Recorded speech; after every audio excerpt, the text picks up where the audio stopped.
Husiana na matanga, pata bima ili kuhakikisha yote yatakuwa sawa.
Wonderful Saturday, everybody waiting with bated breath to hear announcements from various camps.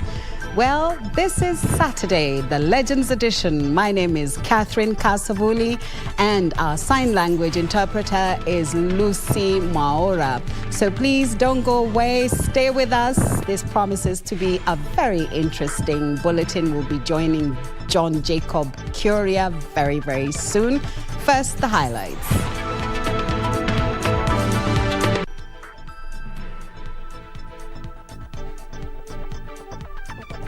The wait is still on.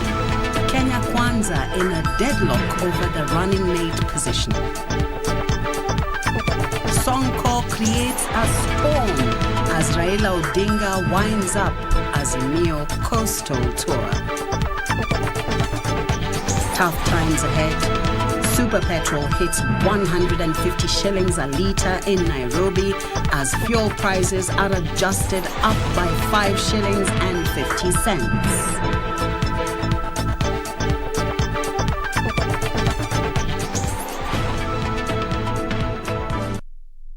Thank you so much for joining us. I am Catherine Kasavuli. Well, Topi Liambila will not be joining us on the sports today. He is attending a function, the Olympian Association. So I will be taking care of the entire bulletin, including sports. I hope you will enjoy it. And just before we go to all our other stories, we are joining John Jacob Curia of KBC, one of KBC's senior reporters, and he is going to take us through what's happening there. He's been camping at the Deputy President's residence in anticipation of the announcement of a running mate. John Jacob Curia, welcome. Thank you, Catherine. We're still live from the Deputy President's residence in Karen, and we can officially report a deadlock in terms of identifying a running mate for Deputy President William Ruto. A deadlock. Why? Because you will remember during our 7 p.m. bulletin, we reported the exit of Rigathi Gachagua, the Member of Parliament for Madeira, as well as the Senator for the Rakanidi, Kithure Kindiki, who left 2 hours before 7 p.m. That was about 5 p.m. But now we can confidently report that they are back in this mansion to continue, obviously, with the negotiations about the possible running mate for the Deputy President. But we can also officially call it a deadlock because there is no agreement whatsoever on who between Kithure Kindiki and Rigathi Gachagua will be the running mate for Deputy President William Ruto. And indeed, tensions are high. I would say that as the negotiations continue, and probably they will continue the next 1.5 or 2 hours, and I'm not very sure at this point whether we will get the announcement of the running mate for the Deputy President today or that will happen tomorrow. Because like I've said, it it is an official deadlock between Rigathi Gachagua and Kithure Kindiki. But the negotiations are ongoing, and the team is really adamant that by the end of the night today, they must have a running mate being declared for the deputy president. But considering the fact that this announcement was supposed to be made in the morning, then in mid-afternoon, and then in the evening, you would say they have spent quite a substantial time and hours discussing this conversation around the running mate. But also very interesting, because in normal terms we would say they are burning the midnight oil. Clearly, this is not the midnight oil. They have burned hours, day, time, the sun, and now the midnight oil as they try to resolve this very big headache for the Kenya Kwanza coalition, because the deadline is on Monday the 16th. Every coalition, every presidential candidate is supposed to present his running mate or submit his running mate to the Independent Electoral and Boundaries Commission, that is the IEBC. Monday is the deadline. The question is, obviously with the rumor that Azimio are going to unveil their running mate tomorrow, is it possible then that Kenya Kwanza will unveil theirs before tomorrow, or what will happen in between? And that's a big question that is ringing in the minds of many, whether Kenya Kwanza will be able to declare their candidate by today. But let me also say, probably according to the sources that are inside the meeting that is ongoing, indeed there's been a back and forth between the two candidates, because initially there appeared to have been 4 candidates: Anne Waiguru, Ndindi Nyoro of Kiharu, Anne Waiguru of course is the governor for Kirinyaga, then Rigathi Gachagua of Madeira, and then Senator Kithure Kindiki of Tharaka Nithi. At some point in the evening it has narrowed down to 2 candidates, that is Kithure Kindiki and Rigathi Gachagua. Negotiations still didn't yield anything, so they had to be sent out, according to our sources, probably until to allow negotiations or intense negotiations by the other leaders from Kenya Kwanza, and then they would be called back, and we can report they are back in this house, but still a deadlock in terms of identification of a running mate. How will this pan out? Obviously, we will be able to know probably in the next 2 hours, and whether the declaration will be made tonight or the declaration will happen tomorrow. But as it is, that's just it. And I think the big question, obviously, as I hand it back to you, Kasavuli, is a question of what each one of them brings to the table. For Kithure Kindiki, obviously, having come from Mount Kenya East, the question obviously is the number of votes that Mount Kenya East can deliver towards Kenya Kwanza, as compared to Rigathi Gachagua, who comes from Mount Kenya West, and the sizable number of votes that are in Mount Kenya West, and therefore there has to be a give and take between both. But we understand none of them is sitting ground. It appears like a sibling rivalry, but how it pans out probably it's now calls for the wisdom of their leader, that is the deputy president, to see how this impasse is resolved. But again, just like I said in the beginning of this link, it is that officially this is a deadlock, but we'll be clearly following on the events here, and probably cover the event live once they're ready to unveil their running mates, if they do, in the course of the night. But for now, back to you, Catherine Kasavuli at Broadcasting House. Well, as we continue with this bulletin, we will keep your lines open. You never know. We could just have an announcement anytime now. And over to our other news, making headlines. Azimio la Umoja One Kenya Coalition Party presidential hopeful Raila Odinga has pledged to transform the country's economy if elected president in the 9th August general election. Raila, who capped his coastal tour, rallied the youth to be part of the third liberation, that is a coalition that is seeking to create jobs in the country. Raila promising that his social economic welfare of giving 6,000 monthly stipend will be implemented within his 100 days of office. Ndani ya siku hiyo 100 utendakazi wa bandari itakuwa imerudi hapa Mombasa. Ndani ya siku hiyo zote ile mpango nimeongea juu yake ya maskini, ya kusaidia maskini itakuwa imeanza. kila kitu ambayo mimi nimetoa ahadi itatimizwa. While addressing Mombasa residents in Mkomani grounds, the former Prime Minister said Azimio government will offer free education from elementary level to tertiary institutions.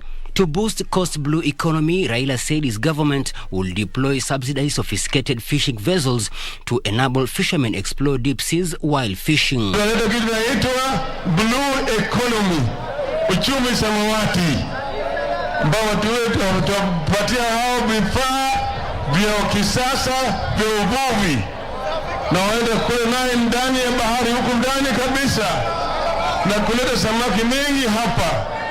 Ajira mengi itapatikana kwa kina mama hapa kwa. Raila also promised to ensure that there is a health program dubbed Baba Care to cover medical costs of all citizens. Leaders who had accompanied him, including na Kenya chairperson Martha Karua, Kitui Governor Charity Ngilu and Peter Kenneth, among others, promised to rally behind whoever is chosen for the number 2 slot.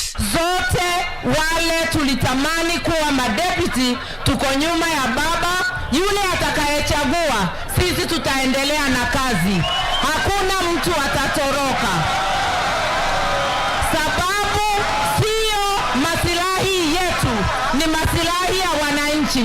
Hii KPA ndio pale tungeweza kuona special economic zone, manufacturing, ili bidhaa yetu yote ya Kenya ipite hapo ikienda ng'ambo, manufacturing ikifanywa na hawa vijana wetu na waona mbele yako. Kiwa hapa Mombasa, ule ambaye anaweza jenga uchumi wa Mombasa, ule ataangalia maslahi ya bandari ni Raila Amolo Odinga. Earlier, the meeting had brief interruption after former Nairobi Governor Mike Sonko, seeking the Mombasa gubernatorial seat, stormed into the venue, causing commotion.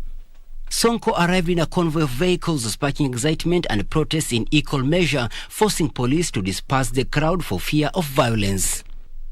Michael Mondiga for Legends Edition, Mombasa County. Azimio la Umoja, One Kenya Alliance coalition party presidential hopeful Raila Odinga is likely to name his running mate Sunday at the historic Kamukunji grounds in Nairobi.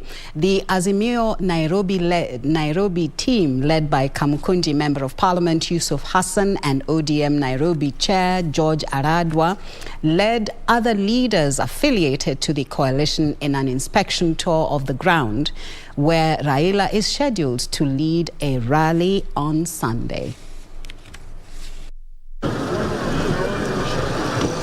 On Saturday, Azimio la Umoja Nairobi team, led by Kamukunji Member of Parliament Yusuf Hassan and ODM Nairobi Chairman George Aladwa, led other leaders affiliated to the coalition in an inspection tour of Kamukunji grounds, synonymous with the multi-party struggle, where Raila is set to address his supporters and unveil various aspirants seeking elective seats in Nairobi. Ona wote tuko hapa tayari. Team ya Raila Amolo Odinga ya Nairobi iko gangari, iko tayari kuanza safari ya kuileta Nairobi chini ya Azimio tarehe 9 mwezi wa Agosti. Tunaunga mkono our fifth president Raila Amolo Odinga, na hii ni timu ambayo itakabidhiana mundu kumundu kuona kwamba tumedeliver viti zote 17 na viti 3 za county. Kwa hivyo ni timu ambayo imepita kwa michujo na tayari imekaguliwa na ni wana siasa ambao wamejitolea. Nairobi senatorial hopeful Edwin Sifuna, who was accompanied by former Nairobi County Speaker Beatrice Elati, assured supporters of Azimio a win in Nairobi County, saying the coalition party is meant for unifying all Kenyans and address the high cost of living. Kwa kweli gharama ya maisha imeenda juu sana. Mheshimiwa Raila Odinga, tofauti na wale wenzetu ambao tunapingana na wao, executive order ya kwanza ya Mheshimiwa Raila Odinga chini ya siku 30 ni kuhakikisha kwamba bei na gharama ya maisha inashuka chini. Why do we support Baba? We support Baba in Nairobi, 1, because of peace. 2, because of the economic pillar.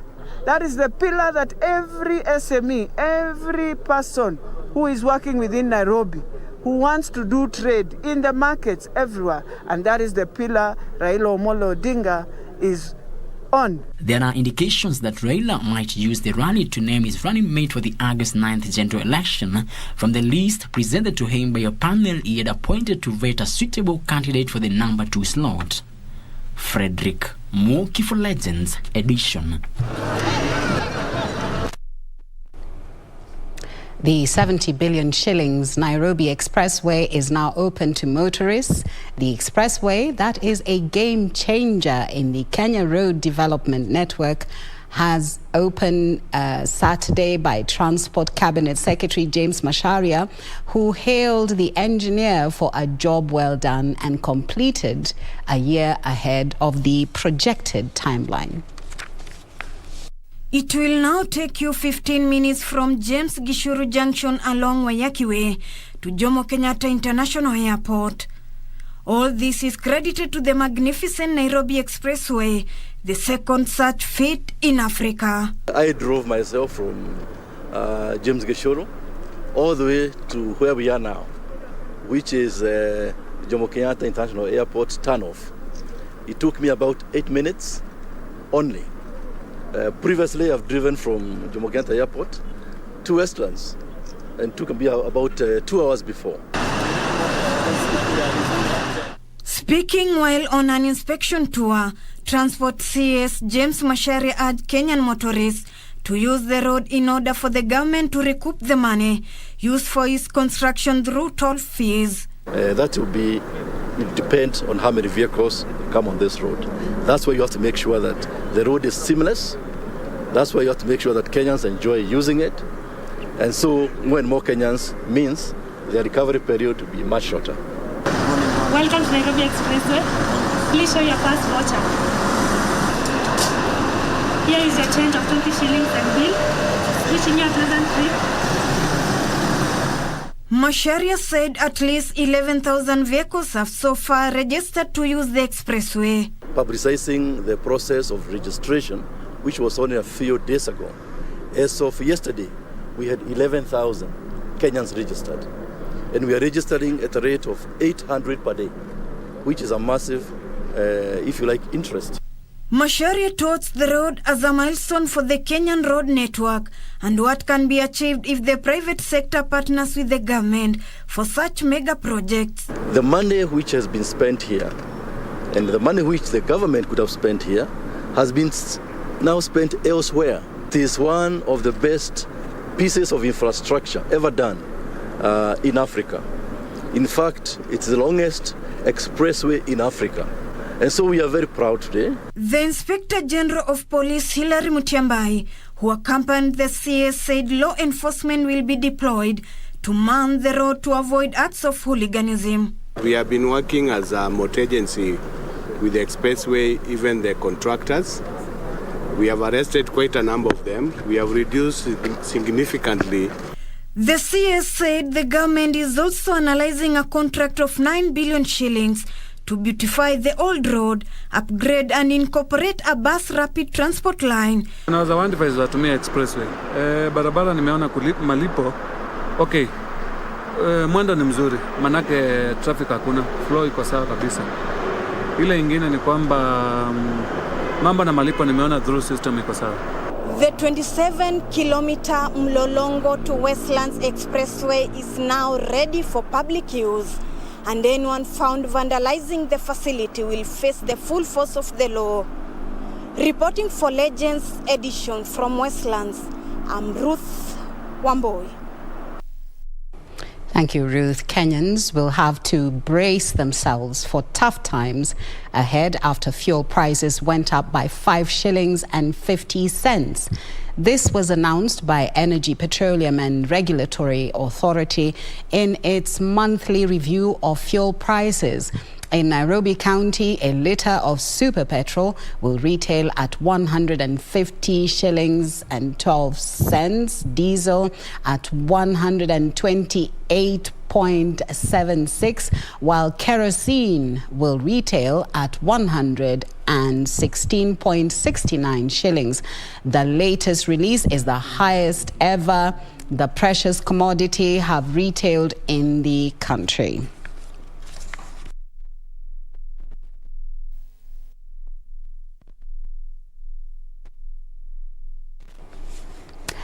We take a short break, and of course, when we come back, we tell you what's going on in a case in Kiambu. Don't go away.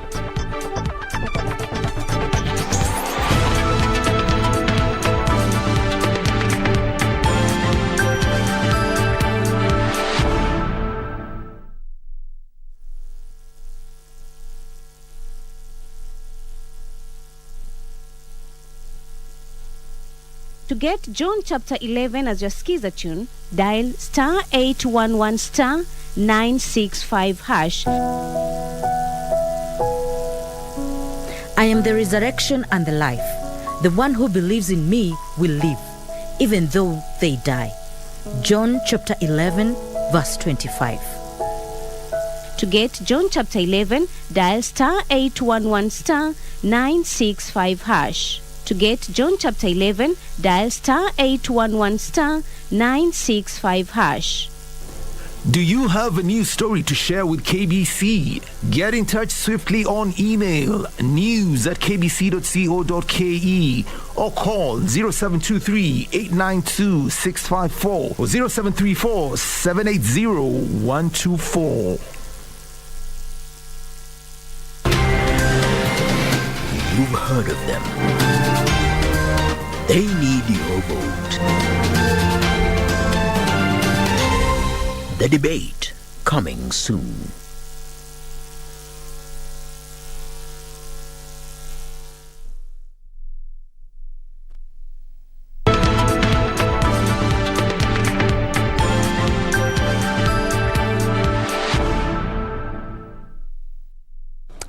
Police in Kiambu are investigating the circumstances under which a student at the Kenya Institute of Mass Communication was murdered and her body dumped in a thicket in Buriria village on the outskirts of Kiambu town. The body of the 22-year-old lady was found by passers-by this morning, together with her personal items, among them clothes, lying beside her lifeless body. According to eyewitnesses, the victim, whose ID card shows is from Laikipia, had knife stabs on the back. Yenye imesababisha kifo siwezi jua juu ni kama ameletwa huku. Hakuna community, hakuna mwenye anamjua, hajulikani hapa. The scene was also disturbed, an indication that there was some struggle before the incident that has left the residents shocked and perplexed. The residents say no matter the circumstance, it is sad to lose such a young life. Msichana moja umeuawa ukatupwa karibu na kwetu. Tumestuka sana, tujasikia kitu kama hiyo, hatujawahi ona kitu kama hiyo kwa hii pande ya Bureria. Elsewhere, police in Limuru are investigating an incident in which a police officer shot and injured a man in mistaken identity in Kabuko village. It is alleged that the victim, together with friends, were walking home at midnight when the officer shot at him, thinking he was a robbery suspect. Wajue hii case ndio wainvestigatiwe. Mwenye huyo police officer mwenye alimshoot, I believe he was very irresponsible and careless. The officer, in company of his colleagues, had responded to a distress call in the area after thieves broke into one of the houses.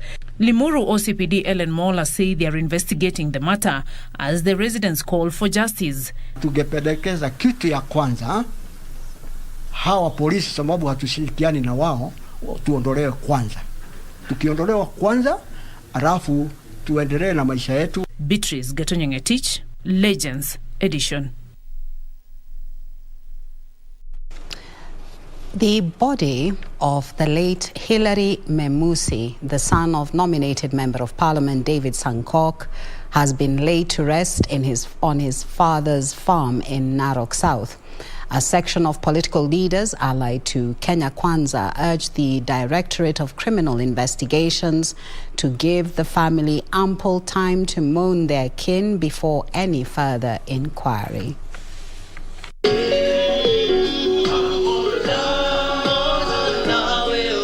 Emotion Emotions ran high as the son to the nominated Member of Parliament David Ole Sankok, Memusi Sankok, was laid to rest at his father's home in Narok.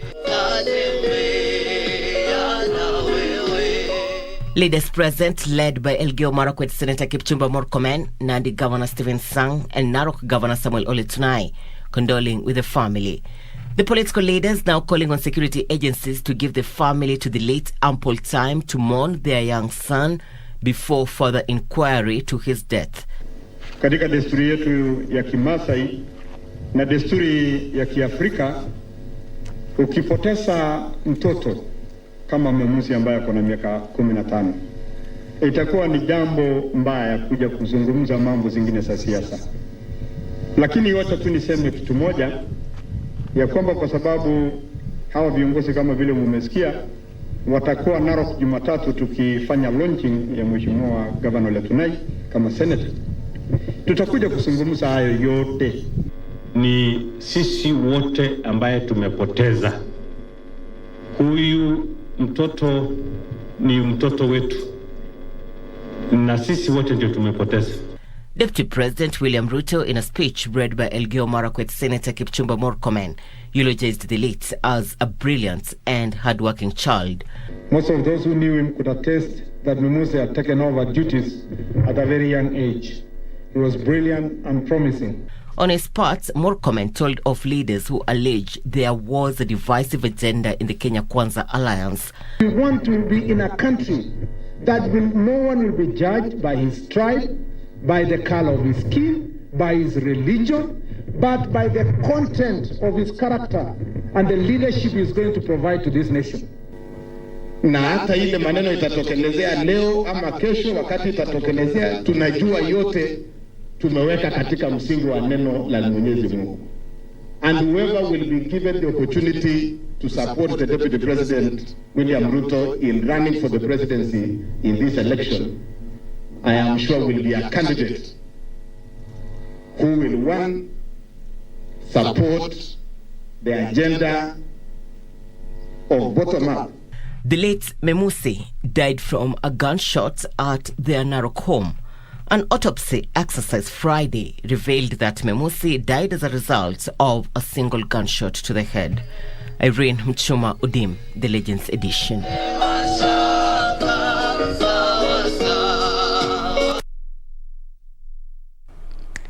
A family is seeking 5 million shillings in financial assistance to enable them to take their kin to India for treatment. Lawrence Otieno has been suffering for the last 22 years and needs to undergo urgent treatment in India for a condition termed keloids, as his health has now been deteriorating. 20-year-old mechanic from Kamukunji in Kibra has been suffering from a condition known as keloids, which appears as a thick raised scar, sometimes accompanied by severe itchiness, something he has lived with for the last 22 years. Ikaanza ndogo ndogo nikiwa 6 nikaendelea kuendelea na shughuli na chuo, kuendelea na chuo ikazidi. The condition, he says, worsened when he came to Nairobi to seek medical attention at Kenyatta National Hospital, where the doctors cut the keloids, but it reoccurred again, covering the better part of his body. Watu wa Kenyatta wakakata. Kukata ikapona. Baada ya kupona, ikianza kupona, inapona ikigrow. Juu hawakuchoma. Sasa kulingana venye walifanya hivyo, inazaana hii kitu. Ikitolewa hii side, inarudi pande ingine. Lawrence is now pleading with well-wishers to help him raise the funds to travel to India for specialized treatment. Contributions can be channeled to him through his M-Pesa number 0722 634618. Travangendo for Legends Edition. The Democratic Party now says that Justin Muturi should not be the party leader for allegedly absconding his duties The party claims Muturi's decision to shift to Kenya Kwanza, contrary to resolutions reached, had compromised his position and that he had no authority to negotiate on behalf of the Democratic Party. Democratic Party has maintained that National Assembly Speaker Justin Muturi absconded his duties by shifting alliance to Kenya Kwanza despite a resolution to only enter into alliances after the general election. DP saying that according to the party constitution, Muturi should no longer be the party leader. When you are a presidential candidate, you become a party leader. And if he went through until the debate, we had no problem. Still, if he found another suitable place, we said he can go individually. The duty he was given on 20th February is to lead the party up to the debate as a presidential candidate. He has already abdicated it. Tulipokuwa NDC, mimi mwenyewe nilikuweko, nilisikia yaliyosemwa na ninataka kuona yaliyosemwa inatendwa, na bila kutenda hayo ni sawa na kukataa kufuatilia maono ya NDC. DP is now awaiting a decision by the political parties' dispute resolution tribunal next Friday for a way forward, urging its aspirants to keep campaigning under the banner of the party. Meanwhile, a section of leaders from Nakuru have termed unfortunate threats by Kenya Kwanza to undertake administrative and legal steps to reverse some aspects of the Naivasha Dry Port project if elected into office. We are very bitter about those words because we know Naivasha is in Kenya, and those developments have been brought here to serve everyone.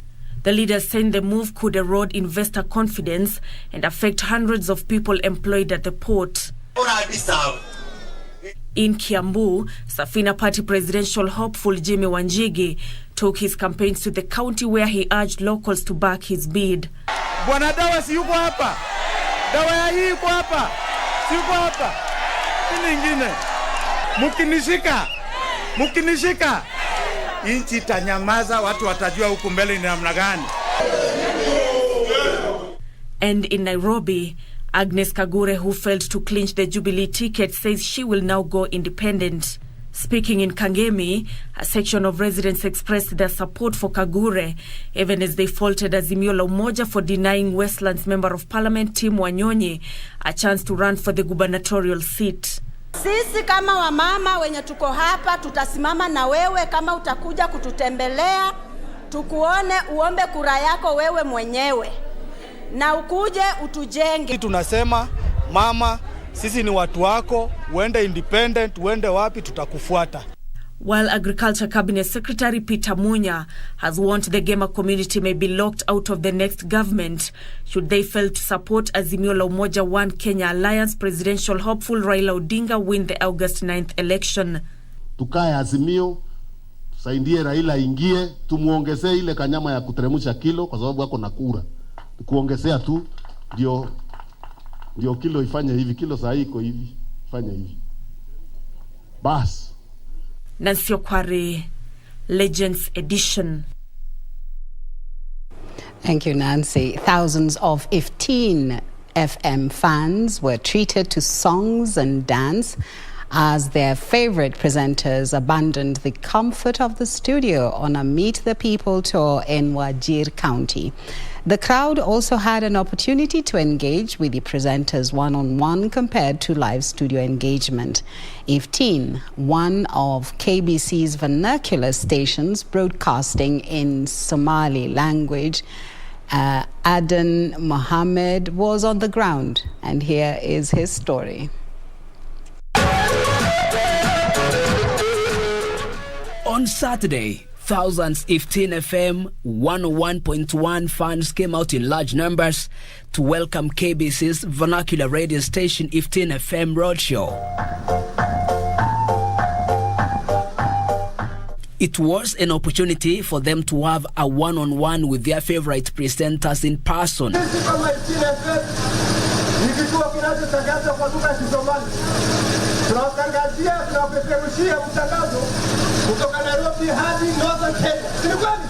The station, which broadcasts in Somali language, did not disappoint.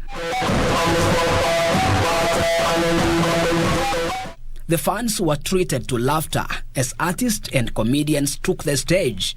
Several presenters put their best foot forward too to display their talent.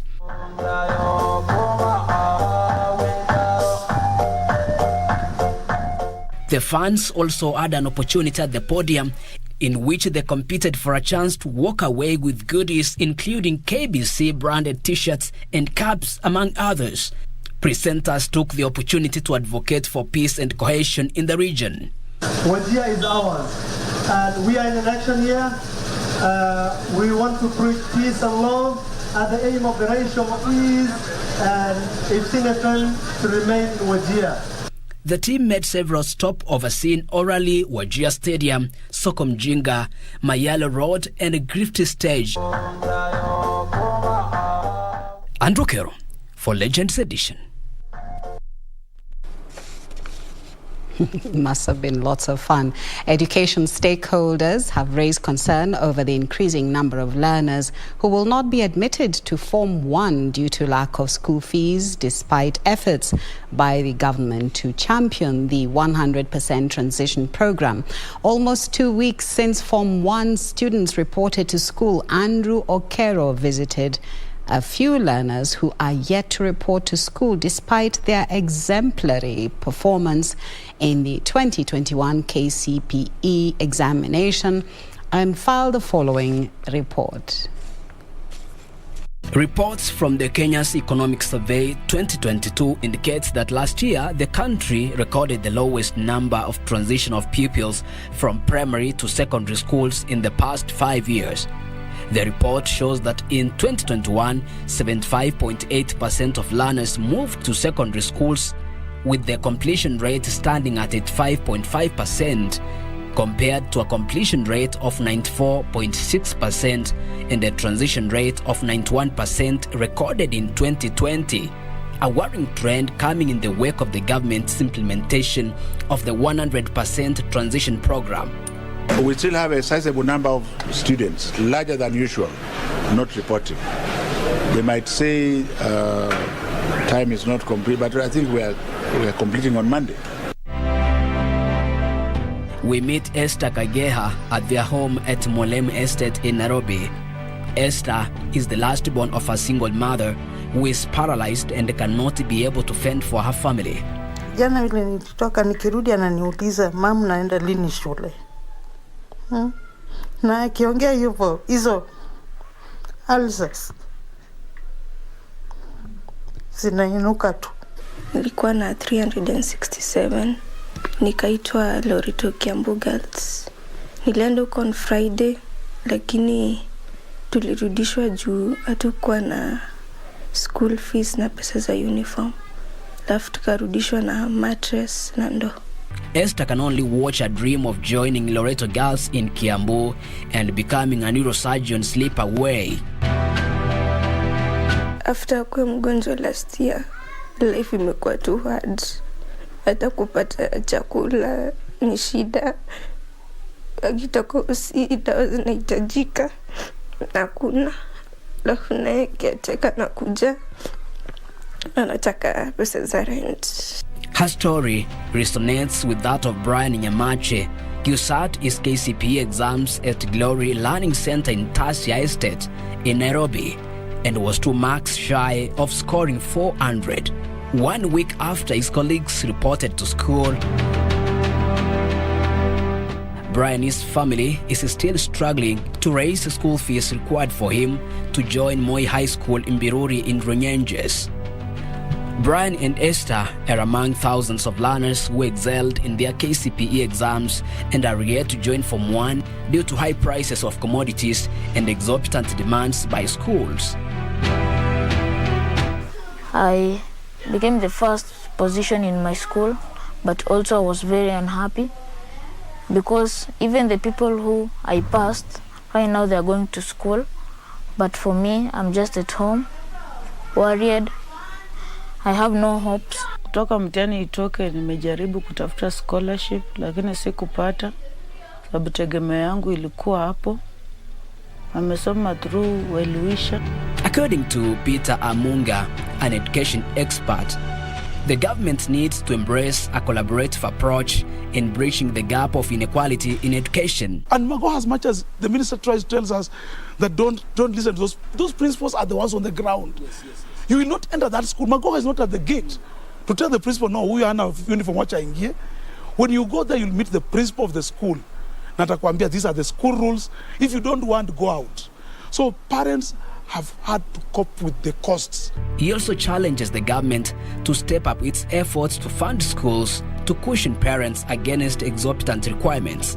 The problem with the Kenyan education system is that it is too expensive. Those expenses keep away learners. Learners are keeping away. Parents would rather not take their children to school because they wonder if they'll be able to afford. Funding must be looked into. Depoliticize education. Remove politics from education completely. Let education stakeholders run education. Allow now parents to have a big say in schools. The family is now calling on well-wishers to come to their aid. Education is the key to success, but it comes at a cost that is now proving to be too high for thousands of learners from vulnerable families. The government therefore needs to change the strategies to ensure equity in access to education.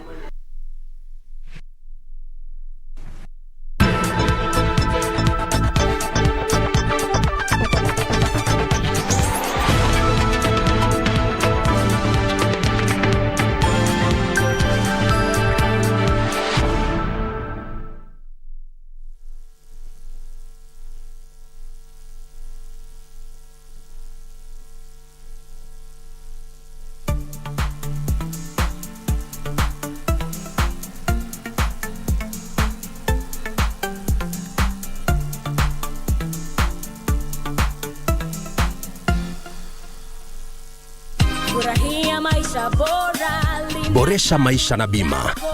Kuwa na mipango mbadala ya sintofahamu za maisha. Gharama za ghafla za matibabu zinaweza kutatiza udhabiti wako wa kifedha. Bima ya matibabu hukupa utulivu wa akili. Wazawidi wapendao hakikisho la maisha mazuri na bima ya gharama zao za matibabu. Pata bima ili kuhakikisha yote yatakuwa sawa.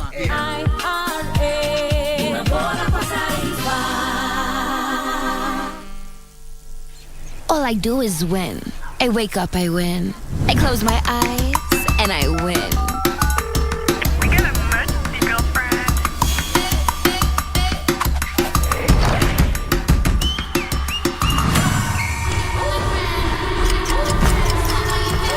Keep up with me, come on, let's go. I love my curves and the skin I'm in. Switch it up, turn it down, take it up again. Come on, let's all keep winning till the world stops spinning. Independent women, come on, now let's get it. I'ma keep winning till the world stops. Wow, you look great. Did you just come from the salon?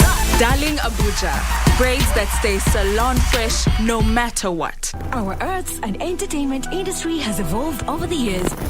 It is at such times that our destinies are written. Will we rise up in courage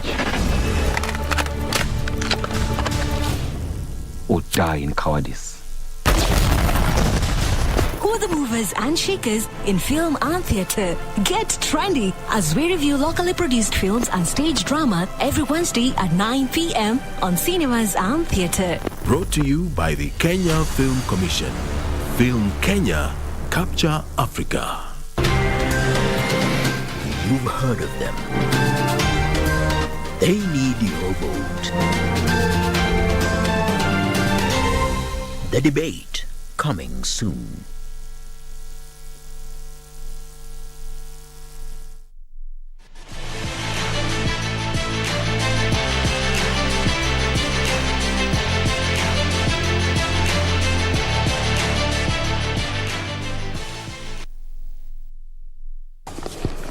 Welcome to Sports. I'm Catherine Kasavuli. Team Kenya won 2 more medals at the ongoing 24th Deaflympics in Brazil, bragging bronze medals in both the women's 200 meters and 4x100 meter relays. With the additional 2 bronze medals, Kenya now has a total of 16 medals, 3 gold, 4 silver and 9 bronze medals, and tops the African continent but sits 12th globally in the games that end tomorrow.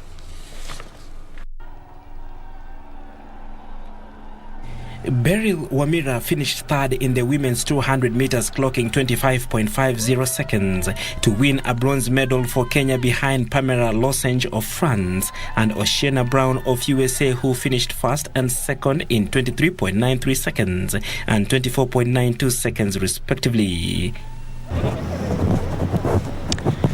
So when I started the race, I was hoping to get the second position because I'd seen that the lady from France was very good and I knew she was going to get the gold. So I was really hoping for the silver, but I have an injury. So I tried, but almost at the finish line, I got beat. So bronze is better than nothing, and I'm thankful to God for that. In the women's 4x100 meters, the Kenyan team of Beryl Wamira and Zanzi Nyondo, Raila Wamira and Lynette Fwamba finished third in 51.15 seconds. Ukraine finished first in 48.96 seconds, ahead of USA, who timed 50.25 seconds. With the additional 2 bronze medals, Kenya's medal tally in the Deaflympics, which end on Sunday, increased to 16, 3 gold, 4 silver and 9 bronze medals. Kenya is top in Africa and 12th globally. Kenya's #1 deaf golfer Isaac Makoha won a historic golf medal in Brazil as he entered his name in the annals of golf history as the first ever Kenyan golf medalist at the prestigious Summer Deaflympics. His wife Susan Gathure was a consistent figure, trailing Makoha as he repeatedly tackled the 9-hole course. 2020 amateur match play champion Isaac Makoha became the first ever Kenyan golf medalist at the prestigious Summer Deaflympics in Brazil. Makoha summoned willpower and confidence to rack up bronze in a highly competitive atmosphere, contrary to all expectations. His wife Susan Mbuba was a consistent figure, trailing husband as he repeatedly tackled the 9-hole course. I think Makoha has very good focus and he's able to control pressure. Yeah, there are sometimes also he takes his time before making a decision, and golf really requires that. That has helped him to win the game. Susan said that Makoha is focused and able to handle pressure, and that helped him win the medal. A golf-loving couple, Susan sometimes caddies for Makoha, as was the case in the first round of competition. Yeah, I feel happy. I was here to encourage him. And then also just to give him anything he needs from time to time, snacks in the middle of the course. That's what I enjoy doing. However, she slipped and injured her leg, making it difficult to continue the role. Nevertheless, the minor accident did not stop Susan from following her husband's progress in the tournament. I feel very proud because this was a serious game. So I am so proud of Makoha today. Yeah, and this is not the first time he's participated before, and this is the win that we got for the first time. Thank you. She derives great joy from watching Makoha play and does not hesitate to point out his best qualities as a golfer. Kenya's Abel Kipsang led a 1-2 Kenyan finish in the 1,500 meters at the Wonder Diamond League meeting held last night in Doha. Noah Kibet was the other Kenyan who won his race, the 800 meters, while Faith Kipyegon finished second in the 3,000 meters. Abel Kipsang clocked 3 minutes 35.70 seconds to win the 1500 meters race ahead of compatriot Timothy Cheruiyot, who clocked 3 minutes 36.16 seconds at the Wonder Diamond League meeting in Doha. Win. Kipsang gets it from Cheruiyot. Noah Kibet starred in the 800 meters, easily winning in 1 minute 49.08 seconds as compatriot Ferguson Rotich finished 5th in the 2-lap race. Second place from Adolf. It's a big win for Kibet. It was quick, it was decisive, he got a gap and he was strong enough to hang on. Faith Kipyegon had a tough 3,000 meters race as she wasn't quick enough in the final lap to beat Francine Nyonsaba of Burundi. Was the favourite, but Nyonsaba comes away for the win.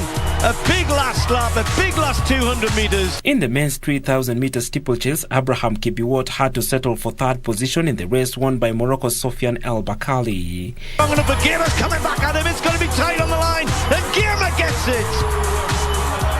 Girma outleans El Bakali, and I'm convinced, although it's coming up, I have to say maybe I'm wrong, because they've given it to El Bakali. The Diamond League meeting next heads to Birmingham in a week's time.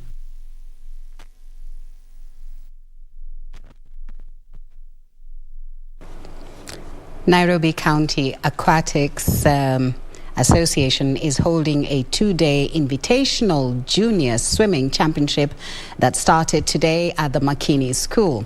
The 2-day event has attracted over 10 teams of participants aged 11 years and below from clubs and schools in Nairobi. Organizer of the event, Ken Karani, says the event will help sport young talent to be nurtured for the seasons ahead. Seahorse Aquatic Center topped the medal standing after a competitive day one. The event will come to an end tomorrow at the same venue, with participants competing in the 100 meters individual medleys, 25 meters butterfly, backstroke, breaststroke, freestyle and mixed relays. The Mombasa Gala. Quite a good number of them will qualify into getting into the age groups championship that will happen the next week, this weekend of 3rd and 4th of June, and also they'll get their times maybe in the national database.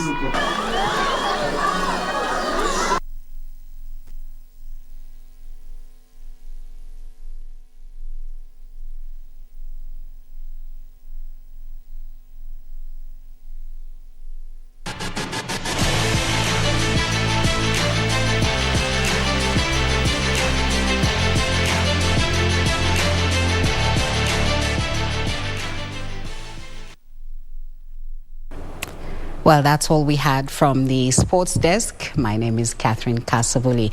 And of course, as we wind up the bulletin, we do have our living legend, Kinuthia Wamwangi, being engaged in an interview. Living legends, don't go away. On the 27th of August 2010, a new constitution was promulgated. The Supreme Law introduced the devolution structure to guide the then local authorities' feed into the county government structure. The Transition Authority was established. A long-serving local authorities management expert took up the chairmanship of the Transition Authority and worked to establish the urban areas classification rules and management structures that we have today. On the Living Legends today, we hear from lawyer and local authorities administration expert Kinuthia Wamwangi. Thank you very much indeed, sir, for joining us on Living Legends. Thank you. A lot of people know you as the man who birthed the devolution in this country. Yes. But you have a long checkered history. Yes. Can we get to know something about you? When were you born and where were you born? Yes, thank you very much. I was born in 1950 and I was born in Molo Forest in Nakuru district. Today we call them the counties, but then they were it was Nakuru district. So that is my background.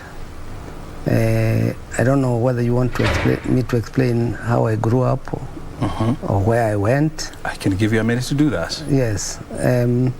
You see, I don't think I have ever known a permanent home like the way people say I come from Kegio village. Because immediately, I think 3 years or less than 3 years after I was born, my father was, like all other people, taken to detention. And we were supposed to be moved to then Central Province. But it happened that one of my grandfathers worked for a forest, for the forestry department in Erbagon, Gishagi village. So my mother pleaded to be allowed to join the father at Gishagi village. And at Gishagi village is where I stayed from 1953, when my father was taken to Marigat, a detention camp. We stayed there. By the colonialists? By the colonialists, of course. Yeah. Detention camp, oh yes, yeah, detention can also be Latter-day. Yeah. But that was by the colonialists, 1953. So we went to Gishagi forest, and we were there for 4 years. My father was released 4 years later, and he was brought back to Molo, where they had taken him from. So we shifted. He was given work by the Catholic Church, one as a part-time catechist, and then doing other jobs. Then he was posted because of his catechist work to open what you call an outstation of the Catholic Church in Mariashoni Forest. So how did you end up in public space? Now, in public space, I ended up because, and this is a bit interesting, when I was in the Kenya School of Law, I saw a job advertised for county clerk in Nakuru, and I applied. And surprisingly, a student in Kenya School of Law, I was interviewed and passed. So now I was the clerk of Nakuru County Council. But then just before I left the school, because I was employed several weeks before I left, it was announced to me that the job had been taken away from me. Wow. Why? Because the clerk who was there had been sacked and had been reinstated by Mzee Kenyatta. And nobody could argue with that. But they told me, you go to Thika, we are going to create a position of legal officer. If you do your interview and you pass, the salary will be compatible. But if they accept you, we shall create the position.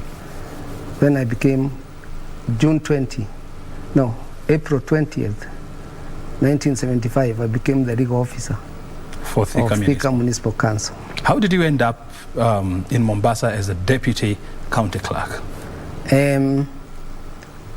What happened is that in the meantime, I had now been admitted to the bar, and I translated into an advocate, Thika Municipal Advocate.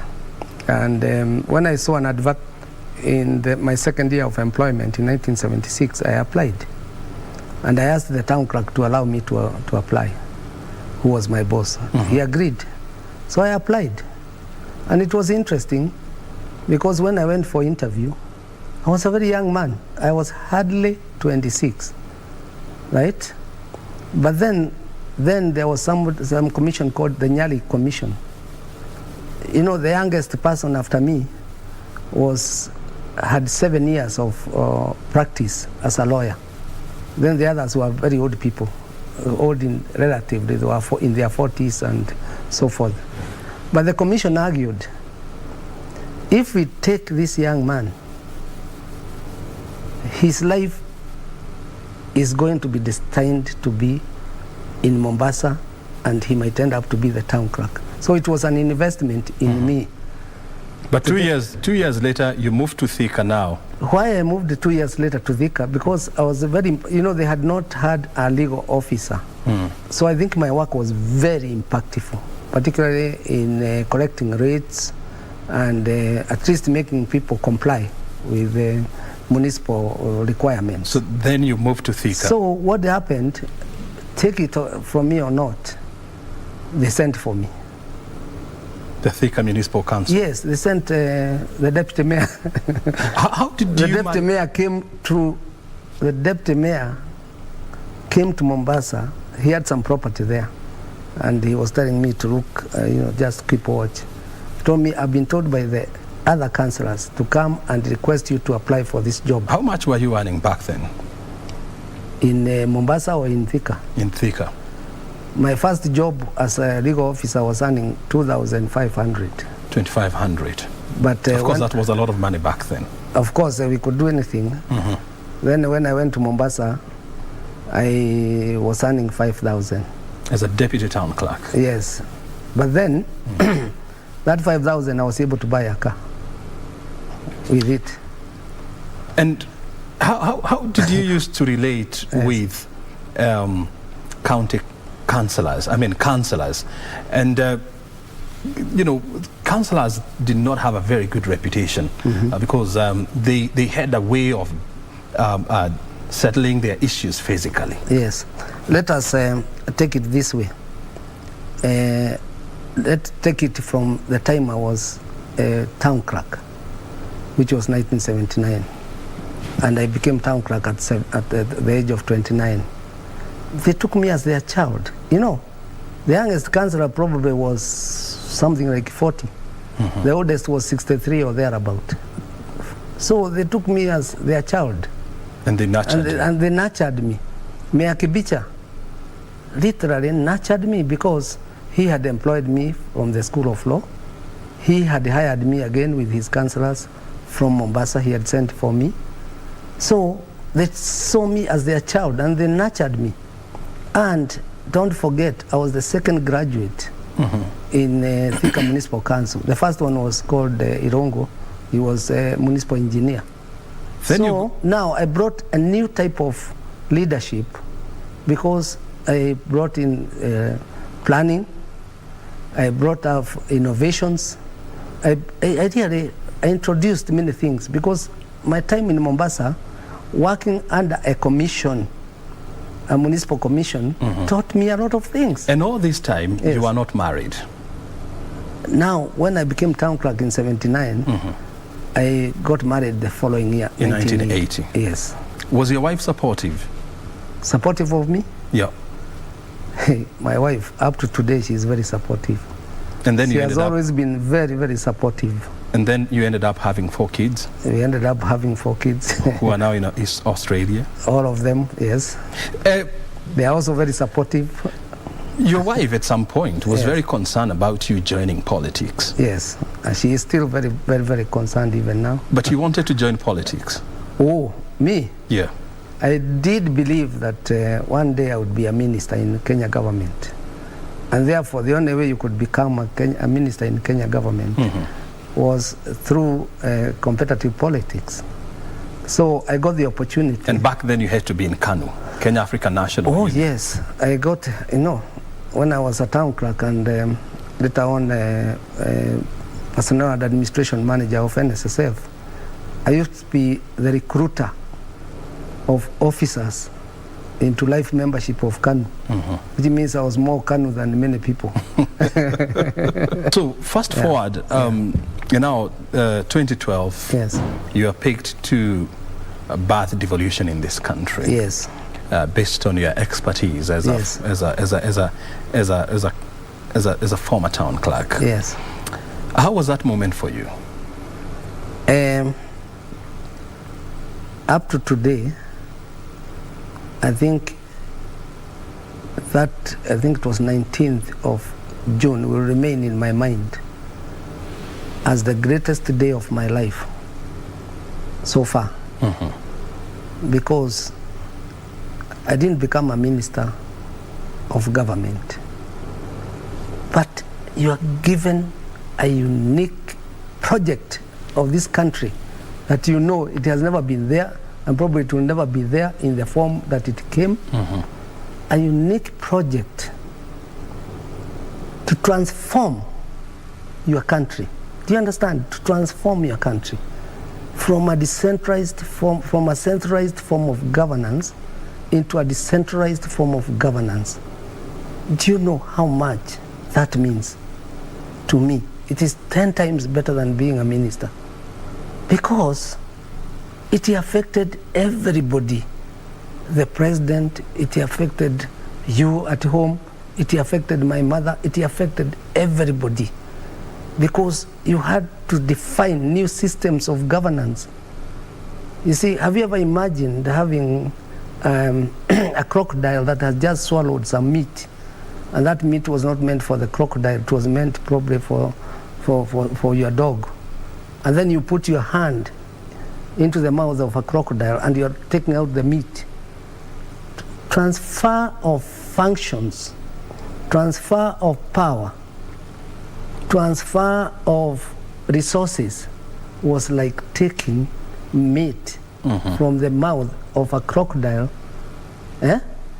because you know how a centralized government is. 2013. They don't part with any power, they don't part with any functions, and here there was no persuasion.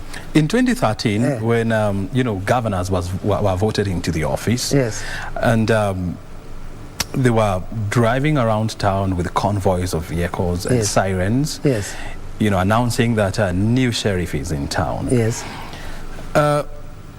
Your first meeting with governors, how was it? Let's talk about, those are two things. There is the going town with the sheriff. That was my doing. If we did wrong, blame me. Because to transfer power, you have to make it visible. So we had to have... So it was intentional? It was intentional. We have to get the biggest car, the largest car that can carry a governor. If the municipality didn't, if the county didn't have that kind of car, we hired one. We had to have a flag. We have to have a kind of escort cars and so forth, so that people can see there is a new sheriff who carries power, and he is being escorted by government soldiers, by government policemen. It was a demonstration of power, and that's the only way I could show that I have actually devolved the power to another center. So how did they then, the governors, turn against you? Because the chairman of the council, the council of governors back then was Peter Munya. No. Then it was governor from Bomet. It was Ruto. Yes. And they used to say that at some point they started saying that you are an obstacle, or transition authority was an obstacle to the proper rollout of devolution. Yes, because they became the smaller alligator. Because there are things that they wanted to swallow, right?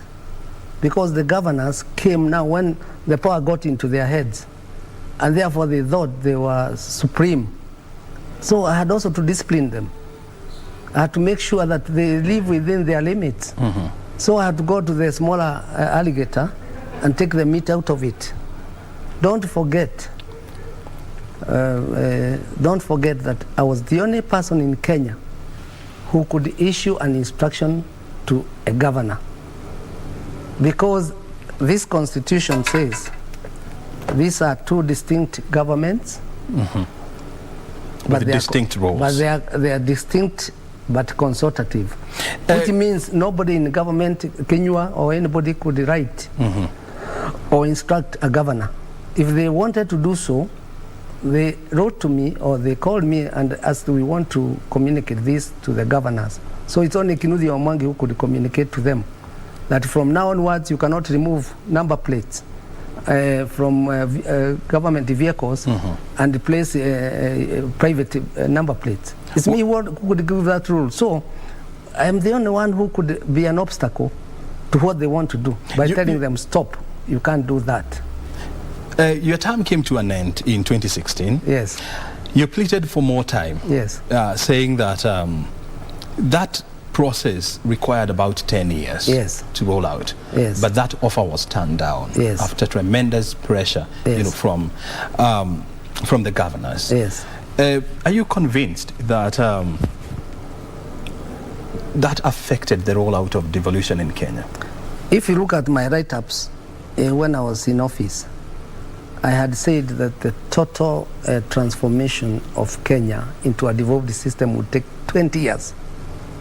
But I didn't want to be in office for 20 years. I only needed probably 3 more years to put up structures. That, once you put a structure, it became self-propelling. So I felt we had not completed the structures that would become self-propelling. When it was turned down, what kind of a setback was that for you and your team? It was not a setback for me, it was a setback for Kenya. Because up to now, Brian, they are still dealing with the assets of former local authorities. And I was supposed to come out with 48 asset registers. One of the 48 register was all government assets, national government assets, all. Whether they are in the universities, whether they are anywhere else. I was supposed to have handed over an asset register. What would you say was your defining moment at Transition Authority? We didn't come to finish even those 47 other registers. And that exercise has been redone by the Intergovernmental Relations Committee. Yeah. It is still not yet your complete. Predecessor? No, my successor. Yeah, I mean your successor, yeah. Yes, it is not yet done. They haven't completed even the, I think this was the time they are thinking about documenting government assets, and it's a monumental activity. What was your highest moment at Transition Authority?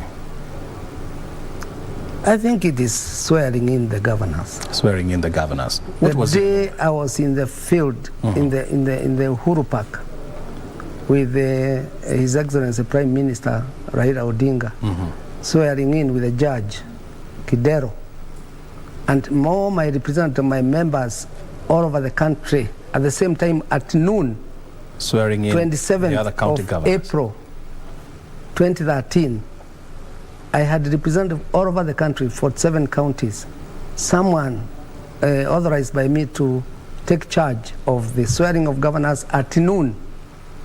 All of them were sworn at noon, 27th of April 2013. And what would you say was your lowest moment at Transition Authority? I would just say the lowest moment is when they did not understand. When I saw the same governors turning against me and saying I can't continue. And so, since you left office, what have you been up to? I've been up to many things. One, I do partial consultancy on many things, HR, law, and devolution, and all that. But above all, I decided now this is the time to document my experiences on devolution. So I can say from 2016 I took a very active disposition to write books. And now I can say one book, so I was telling your colleague, came out yesterday from Jomo Kenyatta Foundation. It came from the printer. And I've given it for review to one of the media. What is the name of the book? It is called The Decentralization Dialogue in Africa, a precursor to Kenya's devolution. So that book is out now. I touched it yesterday, and it is there, ready for the market to be read. It tells you where devolution came from, because the decentralization is a project of the World Bank. So, as we wind up this interview, I want to hear from you. Yes. What motivates you to keep going every day? One, it's very interesting to be alive. And by the way, I didn't tell you I have written another book on a crisis that I have noted in the Kenyan society. My book is called Marriage Crisis in 21st Century.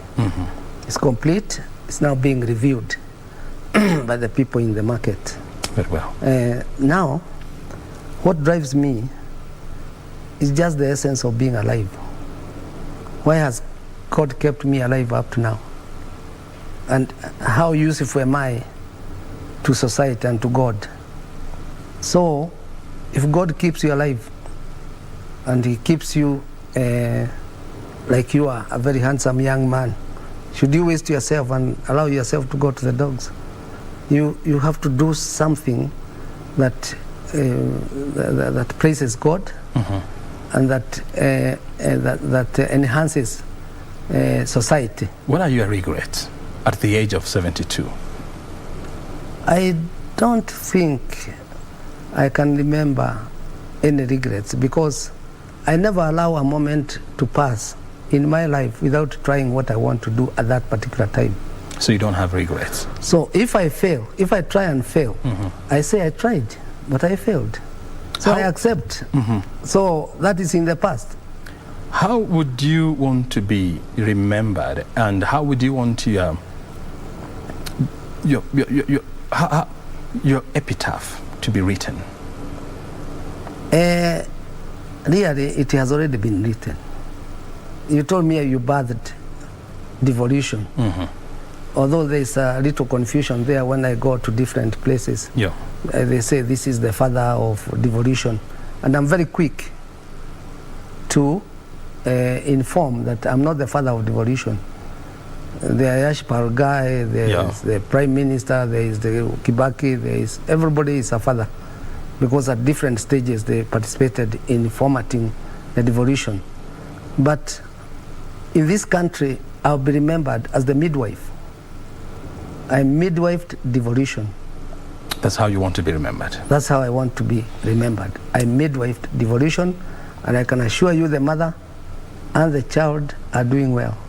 Very good. Yes. Kinodia, thank you very much indeed for joining us, and of course for sharing with us your insight. And we wish you the best of luck in the years and days ahead of you. Thank you very much. Asante sana. Yes. Well, a story of resilience in his younger years to a pursuit of excellence in his professional life. The story of Kinodia Wamwangi, the chairman emeritus of the Transition Authority, who was at the heart of transforming local authorities to administrative units under devolved government. He had seen the highs and the lows of it all and has it curated for posterity in his book. It has been a pleasure hosting Kinodia Wamwangi on Living Legends. My name is O'Brien Kimani. Thank you for your time.